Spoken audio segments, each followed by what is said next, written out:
لا موجود إلا الله لا مشهود إلا الله لا مقصود إلا الله لا مقصود إلا الله.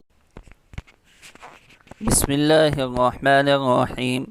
الحمد لوليه والصلاة على أهلها، أما بعد، فأعوذ بالله من الشيطان الرجيم.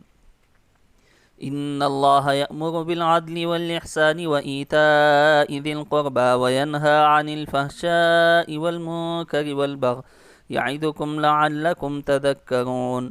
صدق اللہ العظیم.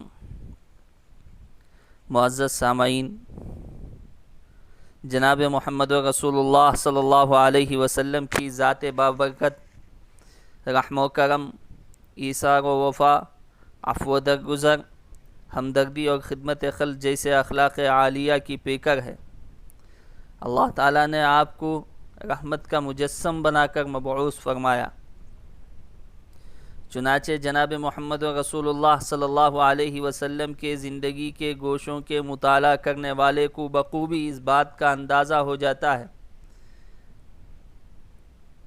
کہ آپ علیہ الصلاۃ والسلام کی ذات اپنا ہو یا پرایا، دوست ہو یا دشمن، جان پہچان کا ہو یا اجنبی، بدکار ہو یا نیک ہو، اللہ کے نبی صلی اللہ علیہ وسلم کا برتاؤ ہر ایک کے ساتھ نہایت مشفقانہ اور مخلصانہ اور ہمدردانہ تھا.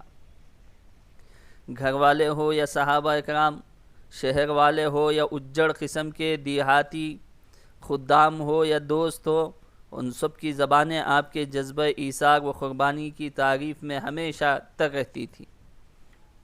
آپ کا وجود مسعود الطاف ربانی اور رحمت خداوندی کا مظہر تھا.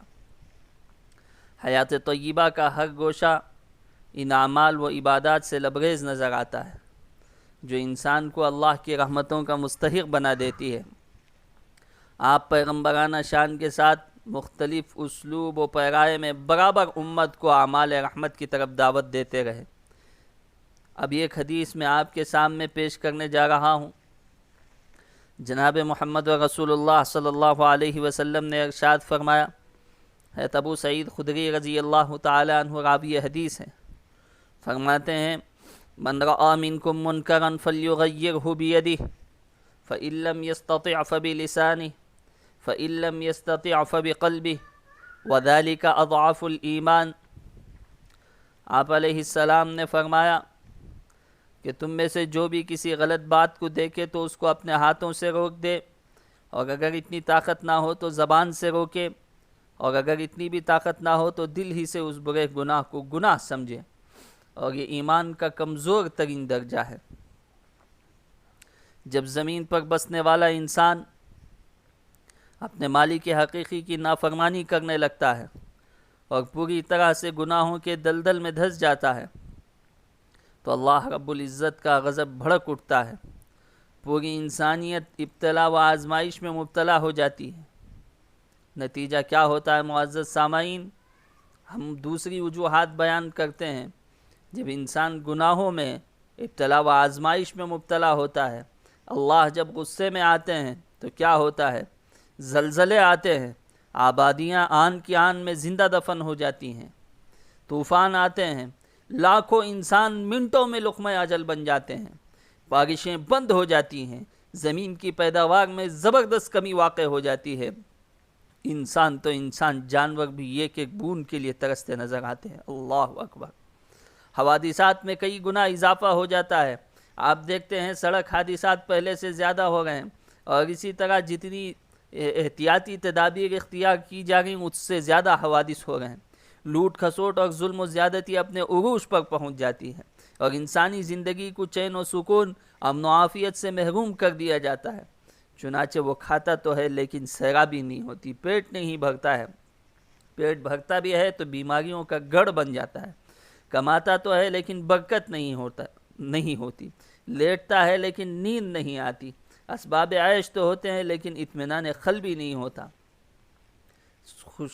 بہت اچھی بیوی بھی ہے، اچھا نرم بستر بھی ہے، اور اسی طرح خوشنما محل کی طرح کھانے ہیں، اور گھر ہے، بیڈ روم ہے، لیکن اس کے باوجود کھایا نہیں جاتا، نیند نہیں آتی، دل میں سکون نہیں ہے.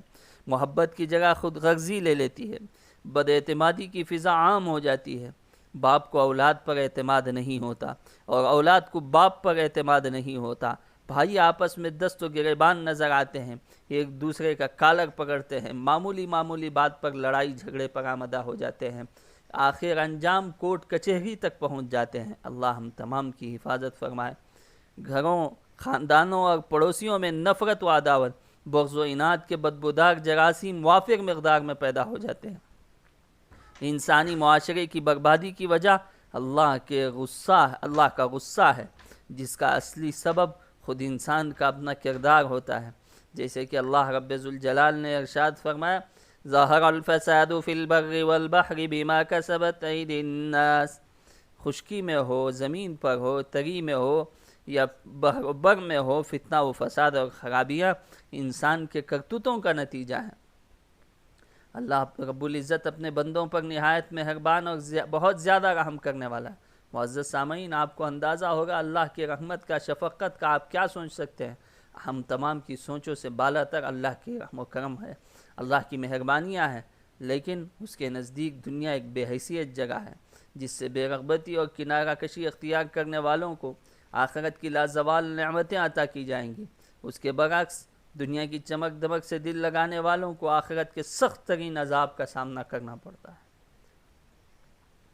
چنانچہ اللہ رب العزت رحم و کرم اور فضل و انعام کا معاملہ فرماتے ہوئے اپنے بندوں کو گناہ اور معاصی کے راستے سے دور کر کے نجات اور جنت کی طرف لانے کے لیے ان کے بعض بد اعمال کا، گناہ کے اعمال کا تھوڑا بہت مزہ دنیا میں چکاتے ہیں، تاکہ ان کو تنبہ ہو، وہ جاگ جائے اور اپنے نفس کا محاسبہ کرے اور اپنے حال کی اصلاح کی کوشش کرے، آخرت کے ہمیشہ کے دائمی عذاب سے وہ محفوظ ہو سکے۔